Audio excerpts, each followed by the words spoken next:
Hello welcome back to smart Sourya YouTube channel. So ఈ రోజు మనం డిస్కస్ చేసే టాపిక్ ఏంటంటే పీరియడ్స్ లో మనకు తెలియకుండా మనం చేసే కొన్ని మిస్టేక్స్. సో ఆ విధంగా మనం మిస్టేక్స్ చేయడం వల్ల ఏంటంటే థైరాయిడ్ రావడం, PCOD, urinary tract infections, PMS మొదలైన సమస్యలను మనం ఎదుర్కోవాల్సి వస్తుంది. సో మెన్స్ట్రేషన్, పీరియడ్స్ అంటే ఏంటి? మన శరీరంలోని స్త్రీ ప్రత్యుత్పత్తి వ్యవస్థలోని సహజ సిద్ధంగా నెల నెల ఒక అండం అనేది విడుదలవుతుంది. ఒకవేళ ఆ అండం అనేది ఫలదీకరణం చెందకపోతే పీరియడ్స్ బ్లడ్తో కలిసి బయటకు వస్తుంది. ఇది న్యాచురల్గా జరిగేటువంటి ఒక ప్రాసెస్. సో ఇలాంటి టైంలో మనం చేసే మిస్టేక్స్ ఏంటంటే ఫస్ట్ వన్ ఫుడ్. సో పీరియడ్స్లో మనం సరైన ఫుడ్ తీసుకోవడం వల్ల ఎటువంటి పీరియడ్ ప్రాబ్లమ్స్ ఉండవు. సో ఎటువంటి ఆహారం తీసుకోవాలి? ఎండు కొబ్బరి, తర్వాత ఏంటంటే బెల్లంతో కలిపే వేరుశనగుండలు కానీ లేకపోతే నువ్వుపప్పు ఉండలు కానీ. సో అలాంటి రక్తంలోని ఐరన్ పెంచే ఆహారాన్ని తీసుకోవాలి. మరి ఎటువంటి ఆహారం తీసుకోకూడదు? ముఖ్యంగా అవాయిడ్ చేయాల్సింది ఏంటంటే కూల్ డ్రింక్స్, అదేవిధంగా ఆల్కహాల్, అదేవిధంగా కూలింగ్ ఐటమ్స్. సో ఇలాంటివన్నీ కూడా మనం అవాయిడ్ చేయాలి. ఇంకా ఏం అవాయిడ్ చేయాలి? Deep fried food and heavy food, వీటిని కూడా అవాయిడ్ చేయాలి. ఎందుకంటే మెన్స్ట్రేషన్ టైంలోని మన డైజెస్టివ్ సిస్టమ్ అనేది కొంచెం వీక్గా ఉంటుంది. సో ఇలాంటి అరగలేని ఆహారం తీసుకున్నామంటే డైజెస్టివ్ అనేది ప్రాబ్లం అవుతుంది. దానివల్ల ఏంటి? స్టమక్ పెయిన్కి దారితీసే అవకాశం ఉంటుంది. అదేవిధంగా కాఫీ, గ్రీన్ టీ, అదేవిధంగా స్మోక్డ్ నట్స్, అదేవిధంగా సలాడ్.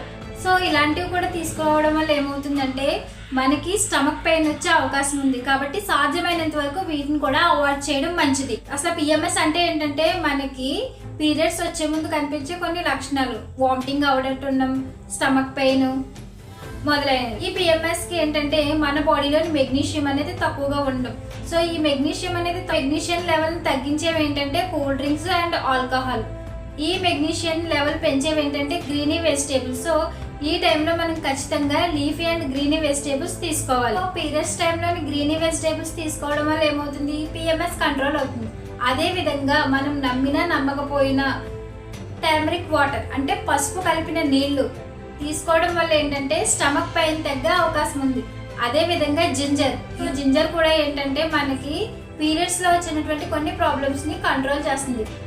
చిన్నప్పటి నుండి మనం పెరిగిన వాతావరణంలో మనకి పీరియడ్స్ రాగానే ఫస్ట్ డే హెడ్ బాత్ చేస్తాం, and third day head bath చేస్తాం, అండ్ ఫిఫ్త్ డే కూడా హెడ్ బాత్ చేస్తాం. అసలు ఈ హెడ్ బాత్ చేయడం పీరియడ్స్ లోని కరెక్టేనా? చాలా మంది డాక్టర్స్ చెప్పేది ఏంటంటే పీరియడ్స్ టైంలోని హెడ్ బాత్ అనేది చేయకూడదు. ఎందుకంటే పీరియడ్స్ టైంలోని మనకి తలలో ఉన్నటువంటి నరాలు అనేవి చాలా సెన్సిటివ్గా ఉంటాయి. ఎప్పుడైతే ఇవి సెన్సిటివ్గా ఉన్నాయో అంటే నరాలు అనేవి చాలా బలహీనంగా ఉంటాయి. ఈ నరాలు బలహీనంగా ఉండడం వల్ల మనం ఎప్పుడైతే నీటితో జుట్టును కడుగుతామో దానివల్ల ఏంటంటే మనకు స్టమక్ పెయిన్ వచ్చే అవకాశం ఉంది. అదే విధంగా అధిక రక్తస్రావం జరిగే అవకాశం కూడా ఉంది. ఎప్పుడైతే హెడ్ బాత్ అనేది చేస్తామో శరీరం యొక్క ఉష్ణోగ్రతలు మారి అది పిఎంఎస్ కూడా దారితీస్తుంది. కాబట్టి ఇక్కడ నేను బాత్ చేయడం తప్పట్లేదు, హెడ్ బాత్ చేయడం తప్పని చెప్తున్నాను. ఈ విధంగా పీరియడ్స్ టైంలోని మనము శరీరం తలకిందలుగా వేసేటువంటి ఆసనాలను వేయకూడదు, వర్కౌట్స్ అనేవి చేయకూడదు. ఎందుకంటే వర్కౌట్ చేసినప్పుడు ఏమవుతుంది? మన శరీరంలోని ఎడ్రినల్ అనేది ఎక్కువగా రిలీజ్ అవుతుంది. ఈ విధంగా ఎడ్రినల్ అనేది ఎక్కువగా రిలీజ్ అవుతే మనకి ప్రశాంతంగా ఉండదు, అంటే ఎక్కువ టెన్షన్గా ఉంటుంది. కాబట్టి వర్కౌట్స్ అనేవి చేయకూడదు. మరి ఏం చేయాలి? డైలీ వాకింగ్ చేయొచ్చు, అదే విధంగా బ్రీతింగ్ ఎక్సర్సైజ్ చేయాలి. తర్వాత ఏంటంటే పీరియడ్స్ టైంలోని మార్నింగ్ నుంచి ఆ డే అంతా కూడా మనం పడుకొని ఉండకూడదు. ఎందుకంటే దానివల్ల ఏంటంటే కడుపులో మంట, లేకపోతే స్టమక్ పెయిన్, కొన్నిసార్లు బాడీ పెయిన్స్ కూడా దారితీస్తుంది. పీరియడ్స్ టైంలోని చాలా మందికి చాక్లెట్స్ క్రేవింగ్ ఎక్కువగా ఉందంటారు, కానీ ఈ టైంలోని చాక్లెట్స్ అనేవి ఎక్కువ తినకూడదు. అదేవిధంగా పిజ్జా, బర్గర్ లాంటి ఫాస్ట్ ఫుడ్ కూడా తీసుకోకుండా ఉంటే మంచిది. చాలా మంది అమ్మాయిలు ఏంటంటే పీరియడ్స్ టైంలోని stomach pain and back pain ఉంటుంది. వీటికి కూడా ఏంటి? డాక్టర్ని కన్సల్ట్ చేసి దానికి తగ్గ మెడిసిన్ తీసుకోవాలి. అలా కాకుండా వాళ్ళు ఏం చేస్తున్నారు? నార్మల్గా మనం వేసుకున్నటువంటి స్టమక్ పెయిన్కి, బ్యాక్ పెయిన్కి యూజ్ చేసే మెడిసిన్ని డైరెక్ట్గా మెడికల్ షాప్ నుంచి కొని తెచ్చుకొని వేసుకుంటున్నాం. ఇంట్లో పెళ్ళి ఉంది, లేదా గృహప్రవేశం, లేకపోతే ఫేర్వెల్ పార్టీ, లేకపోతే మనం తీర్థయాత్రలకు వెళ్ళాలి, కానీ ఆ టైంలో మన పీరియడ్స్ మనకు అడ్డుగా ఉన్నాయి. ఏం చేస్తాం? పోస్ట్ పోన్ చేయాలనుకుంటాం. అలా పోస్ట్ పోన్ చేయడానికి మనం 10 or 15 days వరకు కూడా ఈ టాబ్లెట్లు మనం వేసుకుంటాం. ఆ విధంగా చేయడం వల్ల కూడా మనకి పీరియడ్స్లోని బ్లీడింగ్ ఎక్కువ అవడం, తక్కువ అవడం, అలాంటి సమస్యలను కూడా ఎదుర్కోవాల్సి వస్తుంది.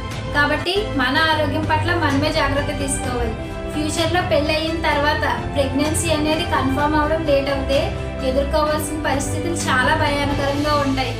సో ఇలాంటి వీడియోస్ కోసం మీరు ప్లీజ్ మా వీడియోని షేర్ చేయండి అండ్ లైక్ చేయండి. ప్లీజ్ సబ్స్క్రైబ్ చేయండి.